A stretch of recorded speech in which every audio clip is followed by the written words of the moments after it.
Esta es la señal clara y potente de Canal 29 Televisión en UHF y Canal 49 en Claro TV. Llegando más lejos, Canal 29 Televisión, número 1 en el occidente del país.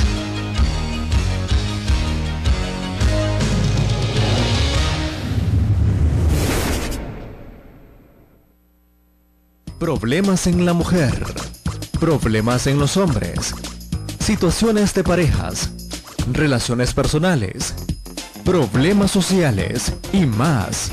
Una noche con Fabilena, jueves 8 de la noche, solo por Canal 29 Televisión. Buenas noches, amigos televidentes, ¿qué tal? Bienvenidos una vez más a Una Noche con Fabilena. Les saluda Christopher Fabilena. Estamos transmitiendo en vivo desde Canal 29 Televisión para todo el occidente del país y por Claro TV, Canal 49. Esta noche vamos a tocar un tema muy específico, muy importante para la familia y tiene que ver con un tema que hace 3 jueves pasados tuvimos la participación de la licenciada María José Cabezas.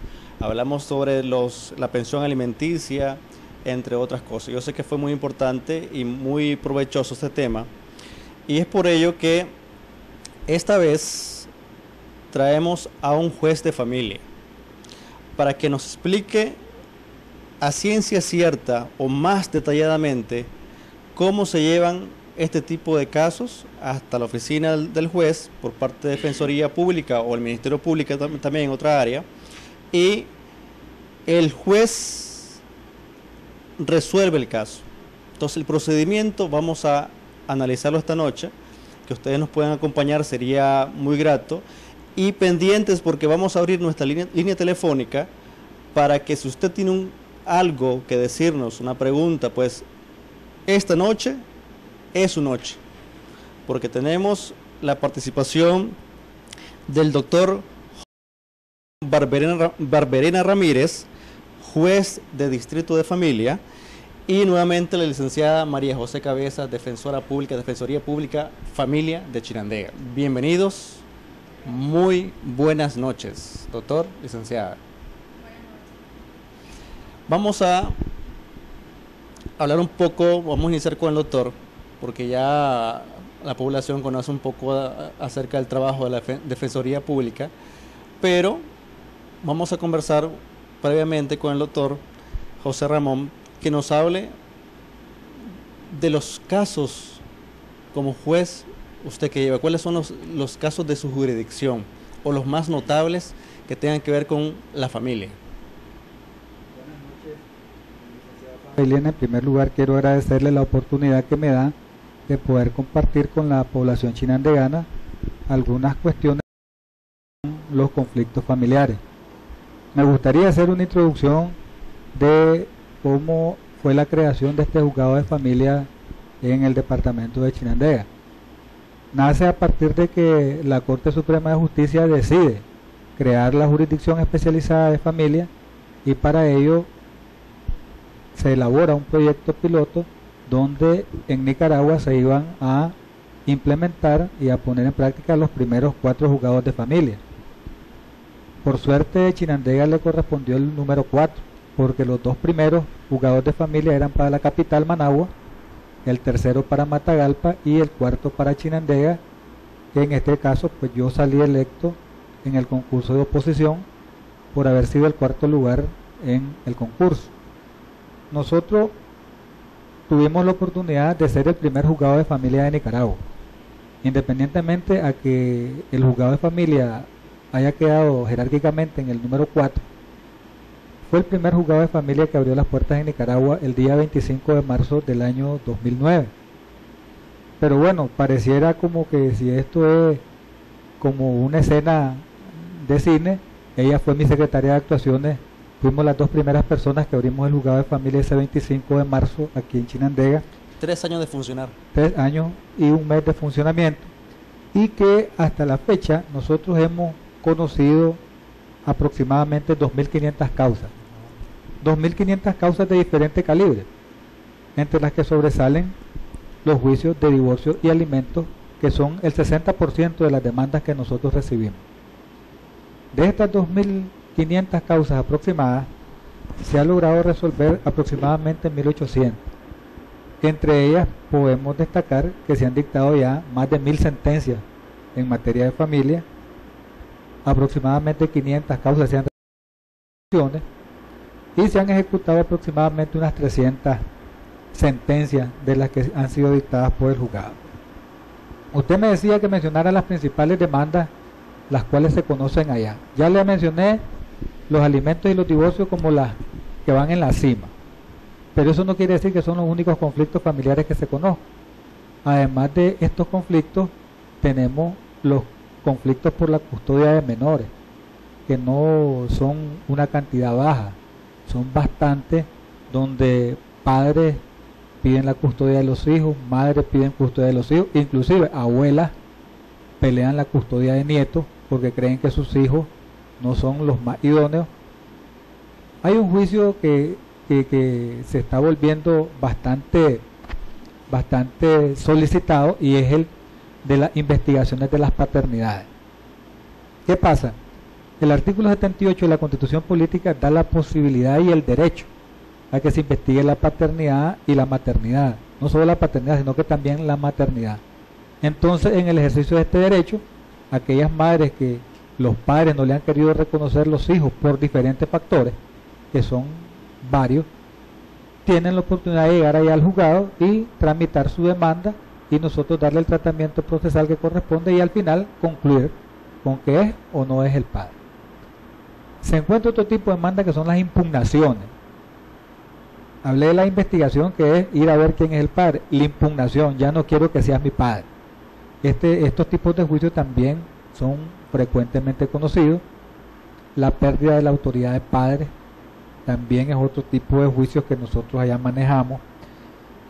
Tenemos los actos de jurisdicción voluntaria, que entre estas tenemos las rectificaciones de partidas de nacimiento, las inscripciones de actas de defunción, porque la gente se le murió el familiar y por desconocimiento, por cualquier razón, nunca lo inscribieron, y se les venció el plazo que les da el Consejo Supremo, que es 1 año, y después tienen que llegar a que el juez les autorice para que pueda inscribirse.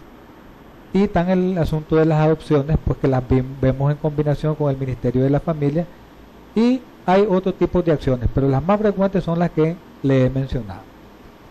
Usted me hablaba del divorcio y de los alimentos, pero quiero preguntar, lo que quiere es que le explique el procedimiento, cómo llega qué pasos tiene que dar las personas para llegar al juzgado. En ese caso, vamos a recordar un poco más el trabajo que hace Defensoría Pública antes, cuando lleva el caso y lo lleva hasta su oficina.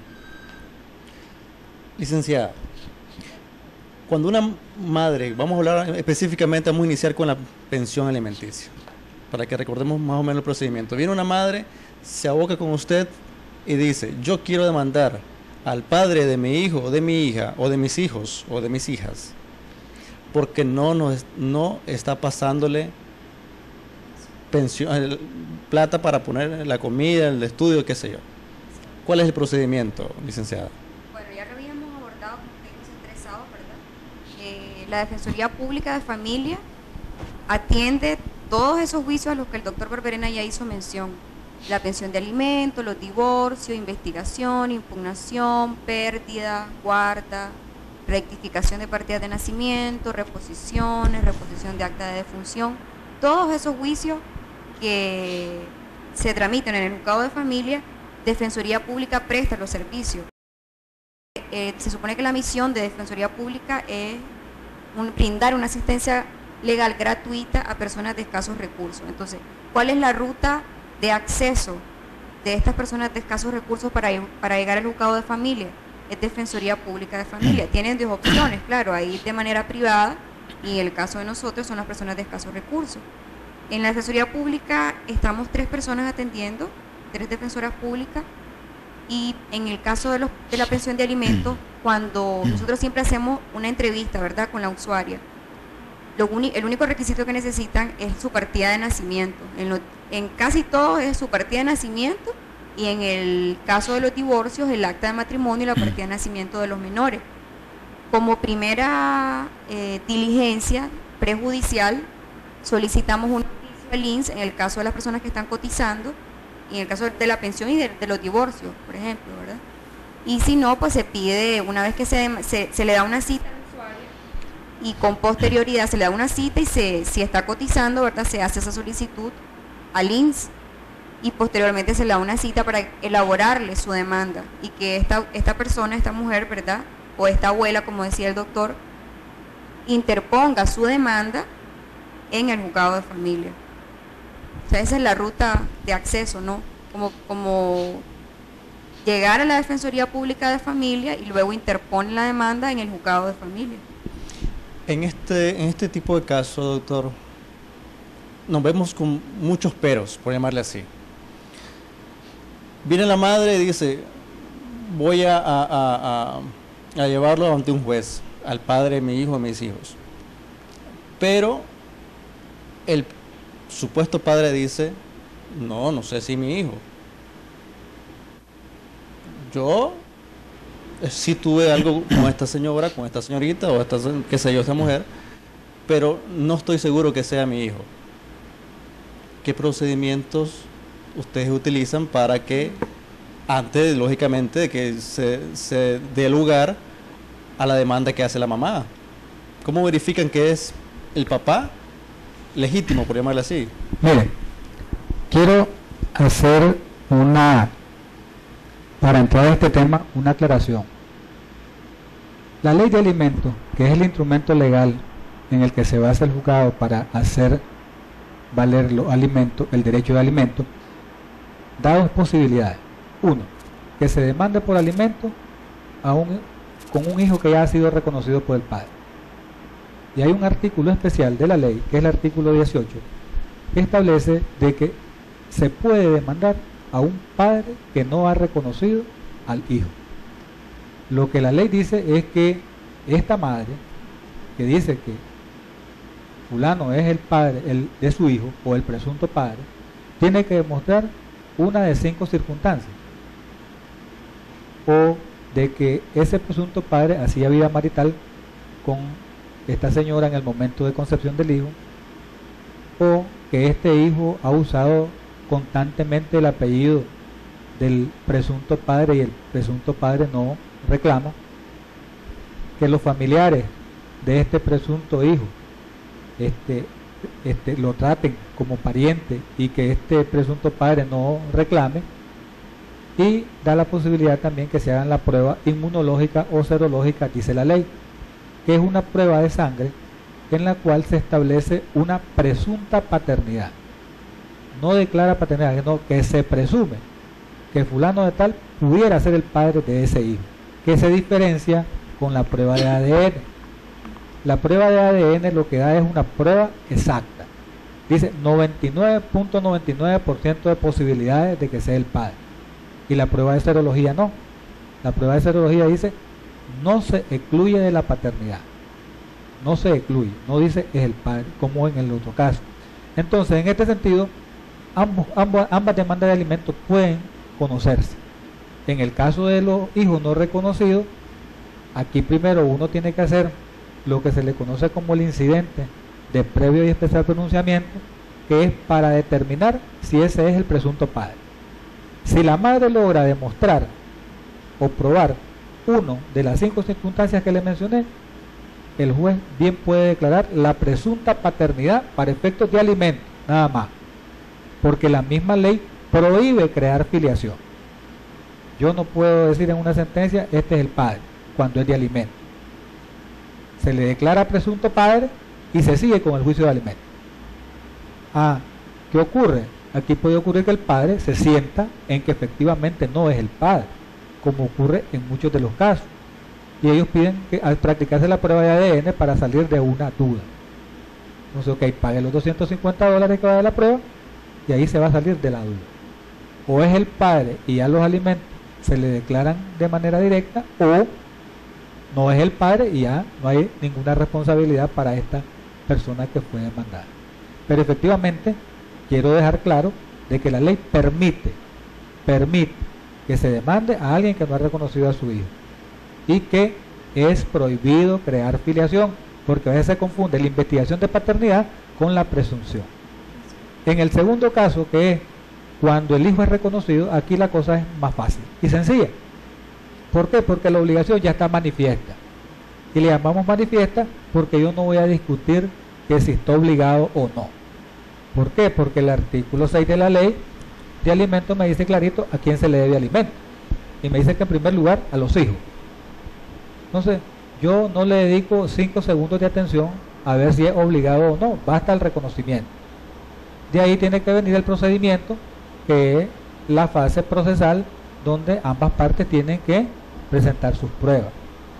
Porque la ley de alimentos dice clarito que en los juicios de alimentos se debe fallar basado en el sistema probatorio. ¿Qué ocurre? El hecho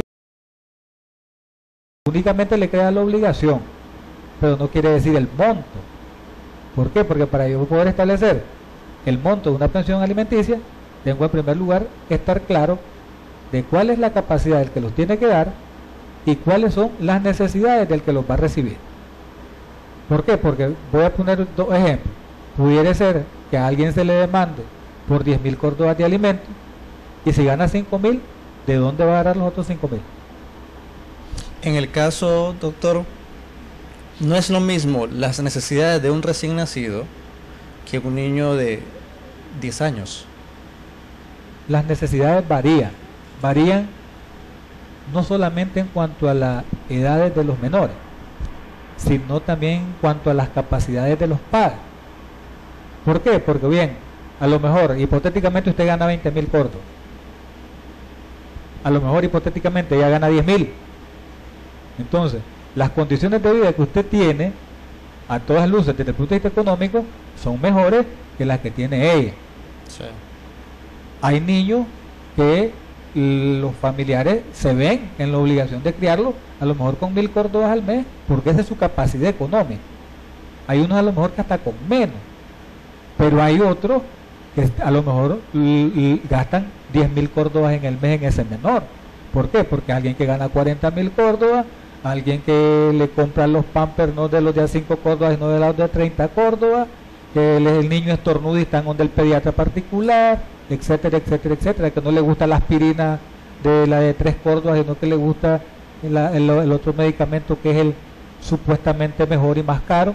Entonces, lo importante tener en los juicios de alimentos es ese principio que se le conoce el principio de proporcionalidad. Necesidades del que los va a recibir y las posibilidades del que los va a dar. Eso es básico para uno poder determinar el monto de la pensión. Hoy en día, ¿cuál es la dificultad que nosotros afrontamos? A nivel general, llamémonos jueces civiles, jueces de familia. Que en materia de pensión de alimentos no tenemos una norma legal que nos dirija el qué hacer. ¿Por qué? Porque la ley lo deja a la discreción, a lo que yo piense, a lo que me digan mis sentimientos, a lo que me diga mi conocimiento, a lo que me diga mi voluntad, que es algo que se quiere superar con el proyecto del Código de Familia. Pues con el proyecto del Código de Familia, ahora ¿qué se está diciendo? Se está diciendo que al menos el 25% hay que dar por un hijo, si es solo un hijo, 35% si son 2, hasta el 40% si son 3, y hasta el 50% si son más de 3. Entonces, y dice el proyecto del código que se puede afectar hasta el 60% de los ingresos de una persona. ¿Por qué? Porque el otro 10% se deja para si mantiene a su mamá, si mantiene a la esposa, si mantiene a su papá. ¿Por qué? Porque comúnmente alguien que es demandado por alimentos, a la hora que contesta la demanda, mantiene a la mamá, mantiene al papá, mantiene al tío, todos los familiares padecen de enfermedades, etcétera, etcétera. Y no Entonces, necesita probar.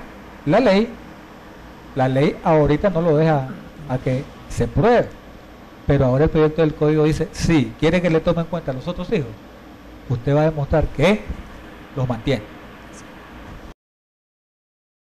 Caso extremo, doctor. Dígame. ¿Qué pasaría si un individuo tiene varios hijos y no trabaja, no le gusta trabajar. Viene y por lo menos, qué sé yo, si son 3, 4 hijos, 3 pongámosles, 2 lo quieren demandar y se van a la defensoría, se van con la licenciada María José Cabezas, pero este joven nunca ha trabajado. ¿Cuál es el accionar de ustedes? ¿Cómo cumplir una demanda de una madre, mamá soltera, ante la necesidad de los hijos o del hijo? Pero en el caso de la defensoría, eso es difícil para nosotros porque él, en el periodo probatorio, como él dice, o sea, una cosa es las necesidades del hijo y en cuanto a ese salario, ¿verdad? Que en este caso no existe, supuestamente. Entonces a nosotros nos toca demostrarle al juez en ese periodo probatorio todas las necesidades de este menor. Y resulta más fácil para el judicial, por ejemplo, considero yo, cuando las personas que cotizan, pues porque es determinar de acuerdo a esas necesidades y las obligaciones de este padre, por ejemplo, para con otros hijos, un porcentaje determinado. Pero en el caso que no están cotizando, quien está a discreción del juez, él es el que tendrá que valorar con las pruebas que en todo caso, en el caso de defensoría, por ejemplo, nos tocará aportarle. O sea, en este periodo probatorio nosotros tenemos que aportar estas necesidades de este menor y demostrarle al juez cuáles son los ingresos de este señor, ¿verdad? En el caso que usted decía, nosotros de que no está trabajando, nosotros igual demandamos. Nos tocará en todo caso en el periodo probatorio demostrarle al juez que, por ejemplo, o sea, no es que no me guste trabajar. O sea, si yo soy una persona que estoy completamente capaz, que tengo todos mis miembros, todo para trabajar, todas mis herramientas, y no lo hago simplemente porque no me gusta, pues me tocará trabajar.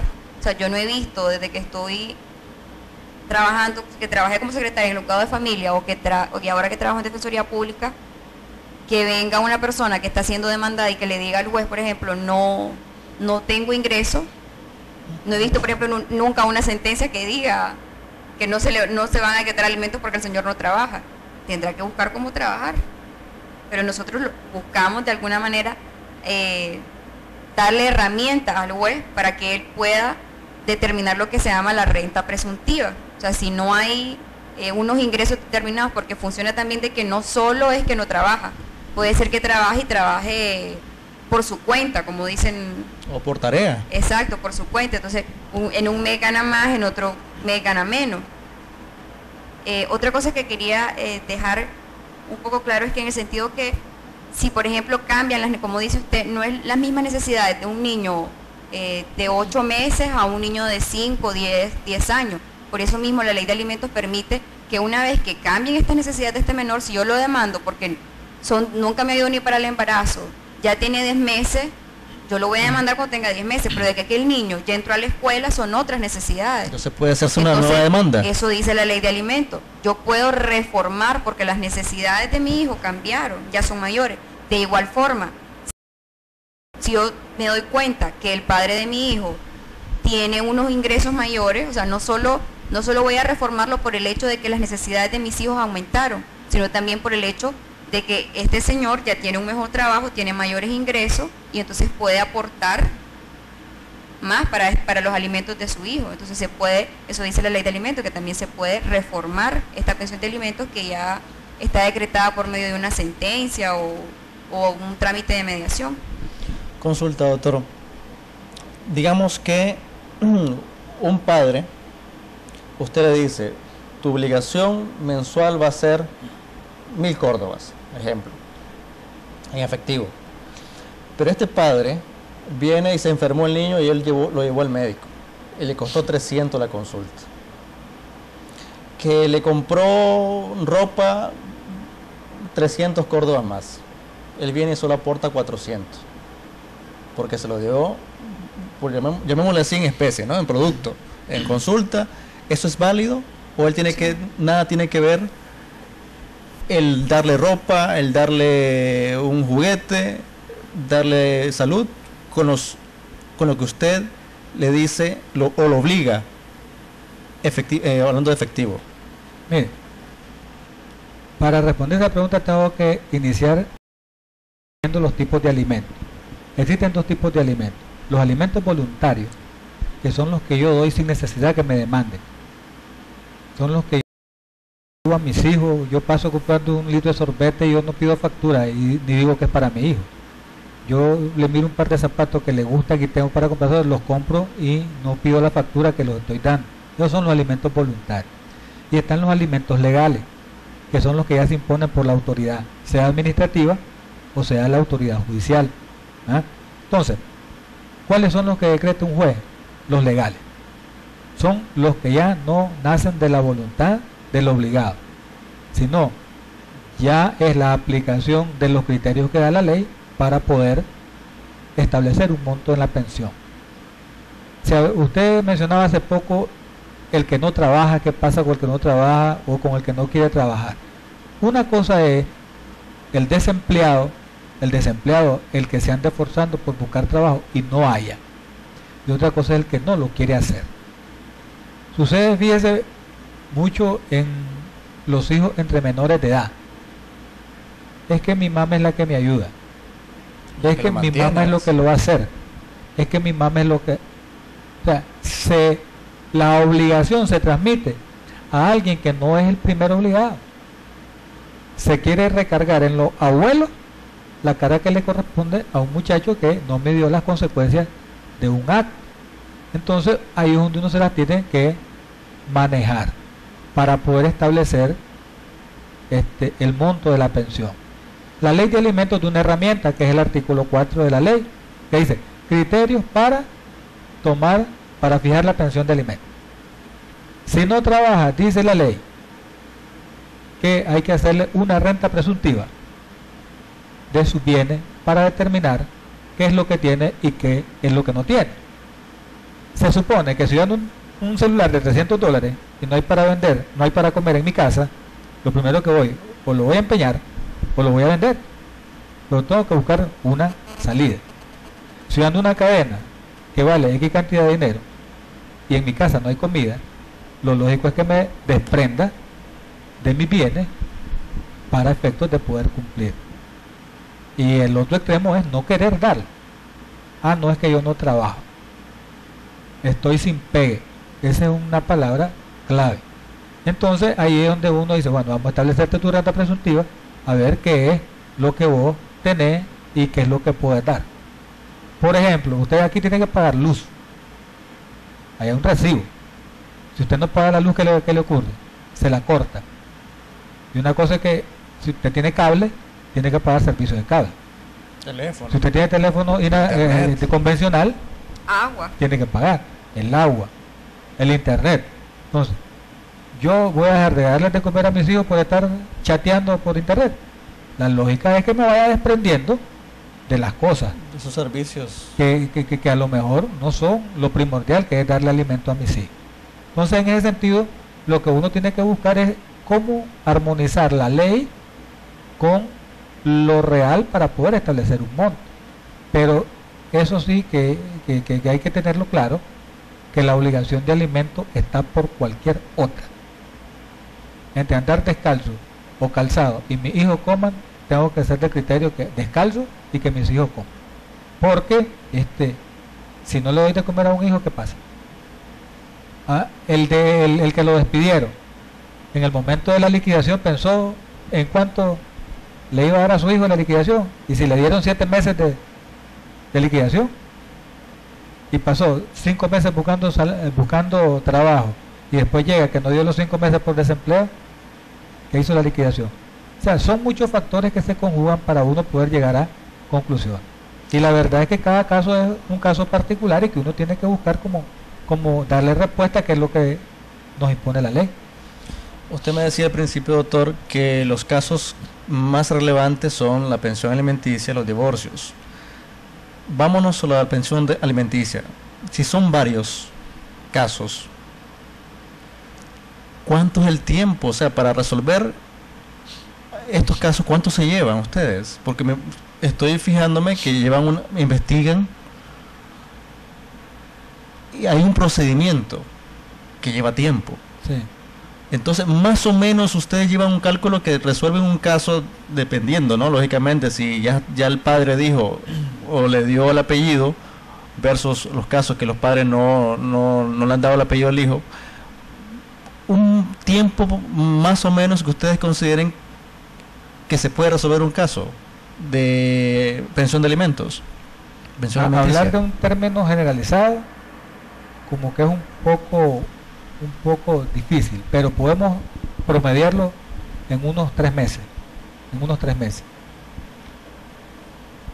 Pero a la par de eso quiero aclarar que hay casos que se resuelven en mediación y dilatan 8 días, 10 días. ¿Por qué? Porque llegan las partes, se sientan, se les logra convencer de que es mejor un buen arreglo que un mal pleito, que el hecho de irse a un juicio, ¿qué va a significar? Estar pidiendo permiso en los trabajos, estar teniendo cargas procesales que desgraciadamente algunas son monetarias, estar buscando servicios profesionales, aún que sea la Defensoría Pública que los tramite, que no cobran nada, o la otra cosa es la pérdida de tiempo, porque hay veces, por ejemplo, que están citados a mediar a las 9 de la mañana y a lo mejor hay 3 mediaciones que se terminan a las 12 del día, hasta ahí tiene que estar esperando a ver a la hora que estoy desocupado para atenderlo.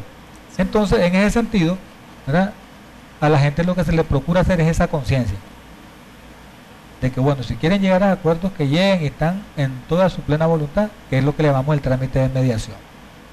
Si no hay trámite de mediación, venimos a la siguiente parte, que es andar viendo cuánto gana, qué es lo que gana, qué es lo que necesita, qué es lo que puede, qué es lo que...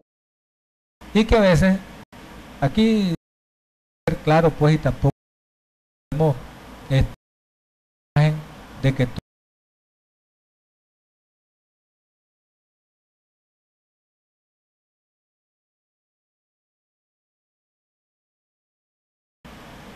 a veces por lo usual de la Defensoría, lo mejor que a veces una vez cada 10 días su situación,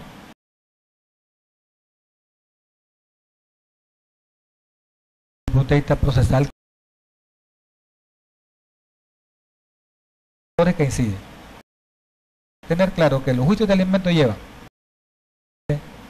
más de 3 meses para resolver, pero que sin embargo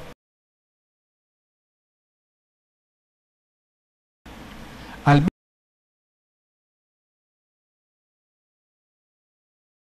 y las partes aún estén y me dicen, mire, queremos,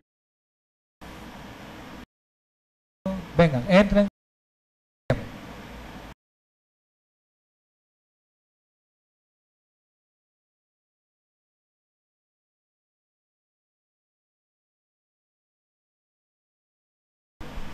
Hace muchos años hubo un caso muy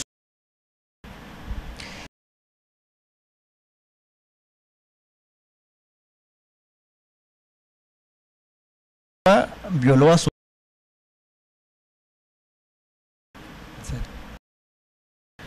y después la prensa vino y le preguntó